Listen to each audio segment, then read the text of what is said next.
नमस्कार मंडळी, राम राम. कशा आहात तुम्ही? नक्कीच मजेत असणार. पुन्हा एकदा नवीन मिनी ब्लॉगमध्ये तुमचे स्वागत आहे. आणि हा अक्षय तृतीया स्पेशल असा ब्लॉग आहे आणि खूप असं छान आणि पूर्ण ब्लॉग दाखवलेला आहे. मी पूर्ण पूजा होईपर्यंत नैवेद्य दाखवेपर्यंत ब्लॉग केलेला आहे. तर पूर्ण ब्लॉग बघा. सगळ्यात आधी आपली दिवसाची जी सुरुवात होती ना, तर झाडून वगैरे सगळं झालं होतं. ते काय मी शेअर केलं नाही कारण मला वेळच नव्हता.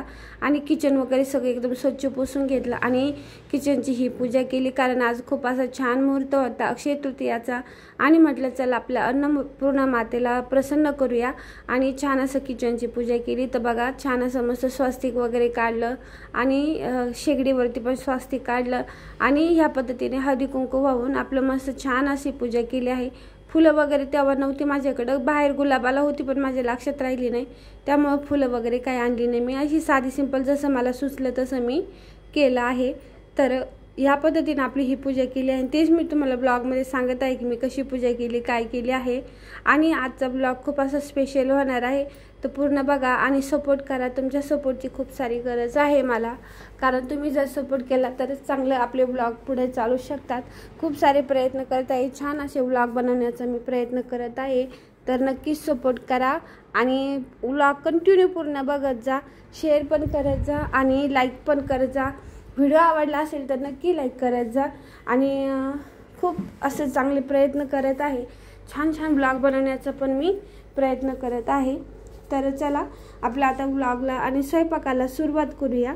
तर ही तुम्हाला किचनची माहिती वगैरे दिलेली आहे मी तुम्हाला. आणि पूर्णाचा स्वयंपाक करायचा आहे. त्याच्या आधी बघा मुलांचं चालू आहे दूध वगैरे घ्यायचं. हे पापड्या वगैरे काढून घेतले. आणि घरामध्ये मुलांचं कसं असतं माहिती आहे का, थोडंसं जरी वस्तू असली तरी सेम सेम वाटून घ्यायची. एक थोडासा सुद्धा घास इकडं तिकडं जास्त होऊ द्यायचं नाही असं असतं.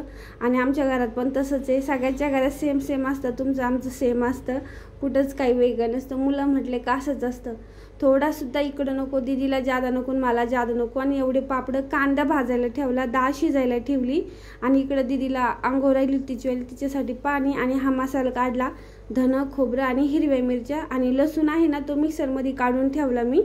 आणि हा बघा कांदा आहे मस्त छान असं बारीक चिरून घेतला. कधी कधी मी उभा पण कांदा चिरत असते भाज्याला, पण आता जसं सुचन, ज्या वेळेला जसं सुचन तसं मी करत असते. आणि इथं दाजी आहेत, त्यांचं पण चालू आहे काहीतरी बोलायचं काम चालू आहे. आणि तेवढ्यात कुणीतरी आले तर मग त्यांना थोडेसे ते दानधर्म आज केलेला तर खूप चांगलं असतं. आणि योगायोग ते पण आज आले, कारण अक्षय तृतीयाला जे काय आपण दानधर्म करतो ना ते आपल्याबरोबर कायम राहतं. आणि बघा दीदी पाणी भरत होती कारण माझं चालू होतं स्वयंपाक, ज्याला त्याला ज्याचं त्याचं काम होतं. आणि दाजी रामराम म्हणते, तुम्हाला नमस्कार म्हणते, बोलत आहेत व्हिडिओमध्ये. ते काही जास्त येत नाही पण मीच त्यांना व्हिडिओमध्ये घेण्याचा प्रयत्न करत असते आणि त्यांना मी म्हणत असते बोललं जा थोडं थोडं. आणि पाणी काय होतं, दाजी माहिती देत आहे की आम्हाला पाणी येत नाही, 4 दिवसाला 8 दिवसाला पाणी येतं. आणि मग कसं पाणी आलं तर भरपूर येतं, पण मग आपला हौद छोटा आहे त्याच्यामुळे जास्त पाणी त्यामध्ये राहत नाही. आणि मग कसे सगळे भांडे बिंडे आहेत थोडेसे भरून ठेवले, म्हटलं निदान कपडे वगैरे तरी होईल. आणि हे असं सगळीकडेच असतं, कारण आपण आपल्याकडं पाण्याची खूप कमतरता आहे. कारण पाणी आलं तर खूप येतं पण साचायला जागा नसल्यामुळं ते पाणी कुठं भरणार, कुठं ठेवणार असा प्रश्न आहे. आणि टाकी जरी घेतली तर ठेवायला जागा नाही, छोटंसं घर म्हटलं काही होऊ शकत नाही असं पण आहे ना. आणि मी दाजींचा व्हिडिओ घेते, त्यांचं चालू आहे नमस्कार राम राम, मी करतोय देवपूजा वगैरे असं ते बोलत आहेत. आणि त्यांना मी म्हटलं तुम्ही देवपूजा करा, दिदीला म्हटलं तू पाणी वगैरे भर, दादूला म्हटलं तू रसाचं काम कर, म्हणजे सगळ्याला ज्याचं त्याचं काम वाटून दिलं. आणि मी माझं स्वयंपाकाचं किचन बघते म्हटलं, म्हणजे कसं पटापटा स्वयंपाक 12:30पर्यंत आपला निवत गेला पाहिजे असं ह्या हिशोबाने मी करत आहे.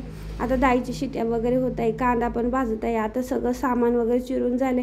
आणि मी काय करते माहिती आहे का, जसं जसं स्वयंपाक करते ना तसं भांडे पडले की लगेच धुवून घेते, म्हणजे पसारा होत नाही. आपलं किचन कसं छोटं आहे ना त्यामुळं. आणि हे बघा दाजी एकदम छान अशी मनोभावी पूजा करते. तिकडं माझा स्वयंपाक चालू आहे तोपर्यंत दीदी म्हणले मी पप्पाचा व्हिडिओ घेते, कारण पप्पाला दाखवते कशी देवपूजा करताय कशी नाही. आणि बघा इतकी छान अशी मन लावून देवपूजा करतायत ना दाजी, म्हणजे खूप मन लावून. त्यांचं असं करायचं तर छान करायचं, नाही तर करायचं नाही. आणि कधीच्या मध्ये करतात पण एकदम भारी करतात असे. आणि तुम्ही माझ्या ज्या जुन्या चॅनलला जसा सपोर्ट केला ना सुरुवातीला, तसंच मला ह्या चॅनलला सुद्धा करा एवढी माझी अपेक्षा आहे. कारण खूप मेहनत करावं लागते यासाठी सुद्धा. कारण बघा आता स्वयंपाक करायचा आहे, त्यात व्हिडिओ शूट करायचा असतो. एक माणूस शूटिंगलाच लागतं. स्टँड जरी असलं तरी म्हणावं असं शूटिंग करता येत नाही, कारण हाताने आपण असं फोन पकडून व्यवस्थित शूटिंग करतो. तर त्यासाठी तुम्ही तर एक लाईक तर नक्की करा व्हिडिओला आणि व्लॉग कंटिन्यू बघत जा आणि सपोर्ट पण करत जा. आणि बघा दाजी एकदम मन लावून छान असं देवघर सगळं क्लीन केलं. धूळ त्यांना जेवढं दिसेल ना तेवढं त्यांनी सगळं स्वच्छ करून घेतलं. पार कापड वगैरे सगळं काढून मस्त छान अशी पूजा केली. आणि मग देवपूजा म्हटलं तर ते अशी नाही करणार, डायरेक्ट पितांबरीच लागते त्यांना. आणि पितांबरीनं देव घासून वगैरे लगेच पुसून कोरडे करून छान असे देव मांडून वगैरे अशी त्यांची पूजा चालू आहे. एक एक देव असं चांगलं पितांबरीनं चांगलं घासून एकदम असं चकाचक केले आहेत. आणि म्हणजे एकदम छान मनाने करतात ते. त्यांना अजिबात असं काटाळ वगैरे नाही. करते नाही ते, नेहमी करत नाही. पहिले तर करतच नव्हते, पण आता यूट्यूबचे व्हिडिओ वगैरे घेते ना मी, मग मला शूटिंग वगैरे असतं, मग सगळंच बघायचं म्हटलं मला वेळ भेटत नाही. शिवाय आपले क्लास वगैरे असतात. आता सध्या सुट्ट्या लागल्या आहेत मला, पण मग त्यामुळे त्यांना माहिती हिला वेळ नसतो, आपण मदत केल्याशिवाय आपल्याला पर्याय नाही. आणि त्यांना ती आवड पण हळूहळू व्हायला लागली. कसं असतं, आपण एकदा दोनदा केली ना एकदम मनात आपल्या लगेच भाव निर्माण होतो. काही महिना आपण बघा, सेवा कोणतीही सेवा असू दे, आपल्याला जरी आवड नसली आपण बळच जरी केली ना एकदा दोनदा, तिसऱ्यांदा आपल्याला बळच करायची गरज येत नाही, आपण मनाने करतो ती. तसं त्यांच्या बाबतीत झालंय. त्यांना आता बळच म्हणावं लागत नाही. एकदा म्हणलं का ते लगेच त्यांची पूजा करायला लागते. पण त्यांना एकदा व्हायना म्हणावं लागतं की पूजा करा.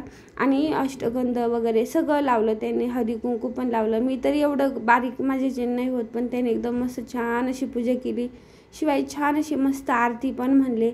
बघा तुम्हाला व्हिडिओमध्ये सुद्धा दिसत आहे. आणि नेहमी त्यांची पूजा अशीच असते बरं का.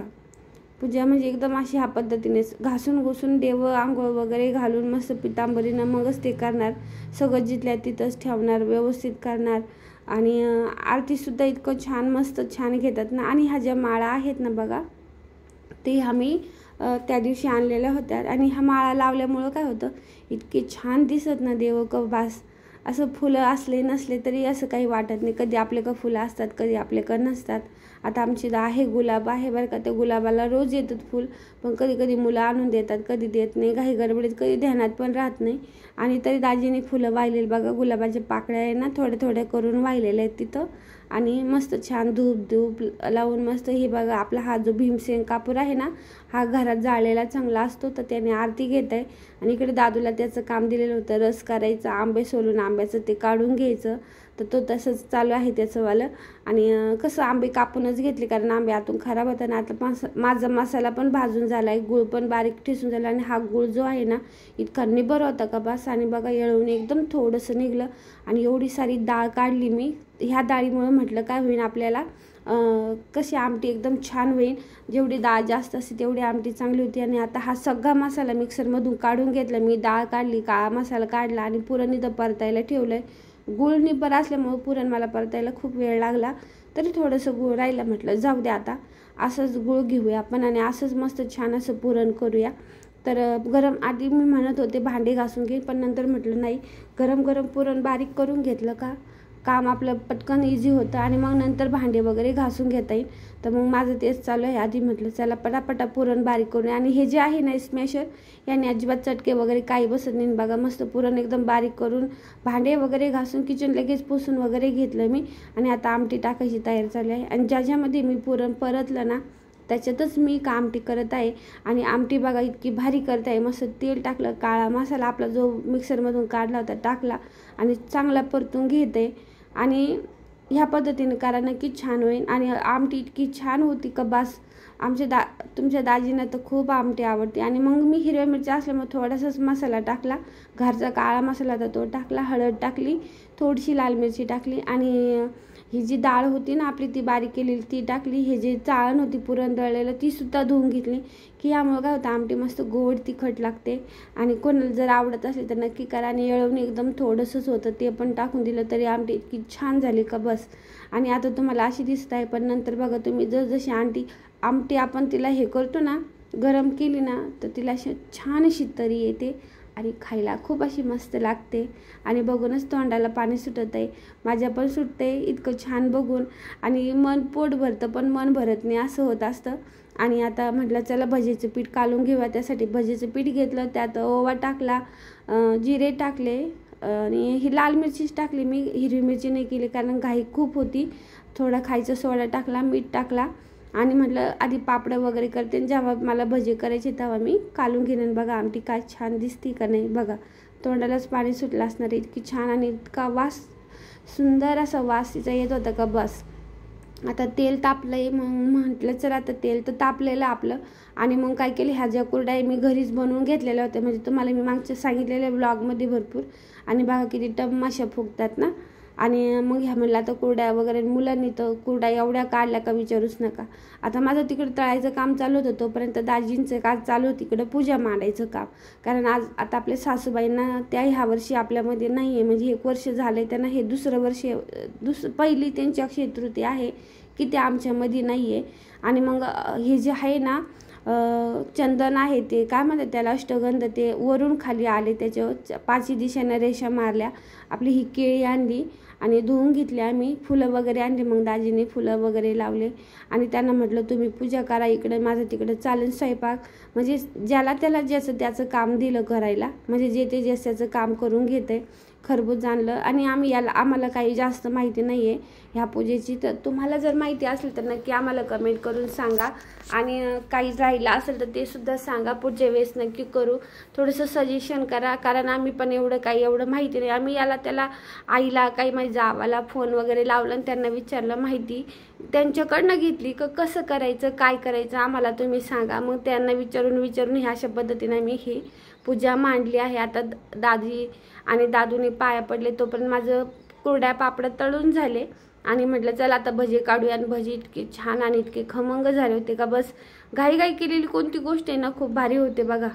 आणि आमटी बघा काय छान आणि किती मस्त तरी आली ना, असं बघूनच खावाशी वाटते. दाजी बघा तिकडूनच वास घेत आहे, त्यांना इतकी खावाशी वाटत होती का बस आवर चालू होतं. आणि पण तसं पण 11च्या नंतरच निवड दाखवायचं होतं आपल्याला, 11:30च्या नंतरच. त्याच्यामुळं मग माझा स्वयंपाक एकदम टायमिंगमध्ये झाला, तरी मी पार उशिरा लागले. 9ला आंघोळ, सगळ्यांच्या आंघोळी वगैरे सगळं किचन वगैरे आवरता करता मला 9 वाजले होते, 8:30-9.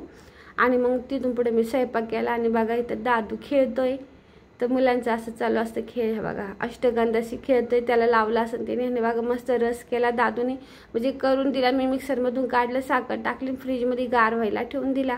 पीठ मळून घेतलं होतं अगोदरच मी, आणि मळलेलं पीठ होतं, आता भिजले छानपैकी, तेल टाकून चांगलं एकदा पुन्हा मळून घेतलं. आणि आता म्हटलं चला मस्त छान अशी पोळी करूया, मस्त जाड अशा मोठ्या लई जाड नाही पण मोठ्या पोळ्या केल्या. पुरण खूप सारं टंब पुरण भरलेलं आहे बघा, तुम्हाला दिसत आहे. आणि मग म्हटलं कसं पुरण चांगलं भरलेलं असलं ना का एक पोळी खाल्ली तरी मन भरून जातं, जास्त खायची पण अपेक्षा राहत नाही. आणि हे बघा ह्या पद्धतीने मस्त छान अशा पोळ्या आहे ना भाजून घेते मी. आणि तुम्हाला एक सगळ्यात खास गोष्ट सांगायची म्हणजे की ह्या ज्या पोळ्या आहे ना कुपांच्या गावाच्या आहे बघा, आणि किती छान केल्या मग बघा. तर कुपांच्या गावाची पोळी एवढी छान होऊ शकते का बघा तुम्ही. तर कसं झालं माझ्याकडे ना, आता आम्ही कुपन आलं का पहिलं खूप धान्य तर घेतलेलं आहे, पण आम्ही कुपनचे गहू पण वाया घालत नाही, ते सुद्धा दळून आणत असतो. जेव्हा आम्ही कुपनचे गहू दळून आणले ना तर एवढे लक्षातच राहिले नाही की आपण चांगले गहू दळून या, नाही तर चांगले गहू पण आम्ही 2 पोते घेतले, तुम्हाला तर माहीत आहे. पण मग म्हटलं आता त्याच्यामुळे माझ्या लक्षात नसल्यामुळे म्हटलं हाय कुपनचे गहू तर जाऊ द्या, त्याला फक्त बारीक चाळणी नसते ना आपले, त्याने चांगलं व्यवस्थित चाळून घेतलं. चांगलं चाळलं ना पीठ का छान असं होतं. आणि भिजू द्यायचं. आणि बघा मस्त छान असं आपलं पीठ झालं. आणि मग आता माझं स्वयंपाक झाल्याच्या नंतर मी इथं आले, निवद वगैरे भरला, दाखवला. आणि मग सगळ्यांनी दर्शन वगैरे घेतलं, पूजा केली, पाया पडलो. आणि ह्या पद्धतीने आपली अशी सगळं निवद वगैरे तयार केला मी बघा, पोळ्या वगैरे ठेवला. आणि हा निवद जो आहे ना सवाशीन कसं शहरामध्ये भेटत नाही, बायकांना आपण या म्हटलं तरी कोणी येत नाही, आणि कुणाला आपण आग्रह करू शकत नाही कारण आपलं गाव नसतं इथं.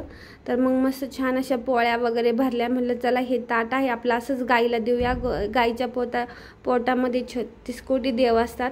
तर मग त्या पद्धतीने आम्ही आता हे सगळं ताट जे आहे तर गाईला घेऊन जाणार आहे बघा.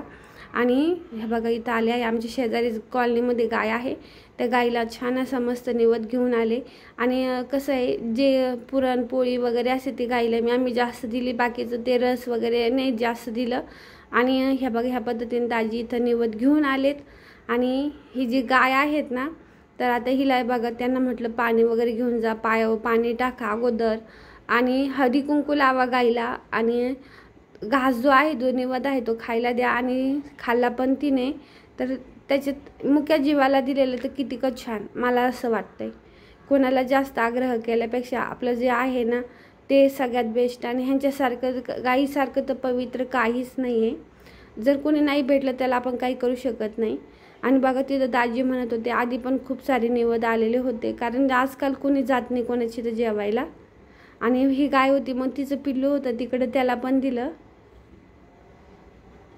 तर ह्या पद्धतीने असे आपलं हे जे आहेत ना निवद वगैरे आहे तर ते दिलेलं आहे बघा. आणि अक्षय तृतीयाचा जी सवाशीण आहे ती आपली अशा पद्धतीने जीव घातलेली आहे. कसे वाटले आहे तुम्हाला नक्की सांगा कमेंट करून. काय वाटतं तुम्हाला याविषयी ते सुद्धा कमेंट करून सांगा. आणि लाईक तर करायला विसरू नका. व्हिडिओ आवडला असेल तर नक्की लाईक करा, सपोर्ट करा. सपोर्टची खूप सारी गरज आहे. आणि मी सगळं व्हॉइस ओव्हर देत आहे कारण नाही तो व्हिडिओ खूप मोठा झाला असता. मी जरा स्पीडमध्ये व्हिडिओ घेतलेला आहे त्यामुळे व्हिडिओ कसा आहे थोडासा लहान झालेला आहे. आणि दाजी पण तिथं व्हिडिओ घेत आहे, गाईला जे निवद दिलेलं आहे ते दाखवत आहे. आणि सगळा स्वयंपाक बरोबर टायमिंगला झाला. आणि तसं पण केंद्रामध्ये मुहूर्तामध्ये सांगितलं होतं 12:30पर्यंत आपलं किंवा त्याच्यानंतर 12च्या नंतरच तुमचा निवद वगैरे गेला पाहिजे. तर आमचा बरोबर त्या वेळेतच स्वयंपाक झाला आणि निवद पण गेला 12च्या नंतर केंद्रात सांगितल्याप्रमाणे. आणि त्यानंतरच तुम्ही पितृजीव घातले पाहिजे तर त्याप्रमाणे सगळं केलं. आणि आता इतक्या भुका लागल्या होत्या का विचारू नका. आणि बघा सगळा स्वयंपाक पुढे घेतला आणि बसलो जेवायला. आणि दाजी हाय म्हणते त्यांना तर लक्ष पण नव्हते की त्यांना भूक लागलेली स्वयंपाक बघून. आणि काय खाऊ काय नको खाऊ असं झालं होतं. तर आजचा हा व्लॉग कसा वाटला नक्की कमेंट करून सांगा. व्हिडिओ आवडला असेल तर नक्की लाईक करा, शेअर करा. चॅनलवरती नवीन असाल तर सबस्क्राईब करा. पुन्हा भेटू नवीन व्लॉगमध्ये. तोपर्यंत बाय बाय, काळजी घ्या. धन्यवाद.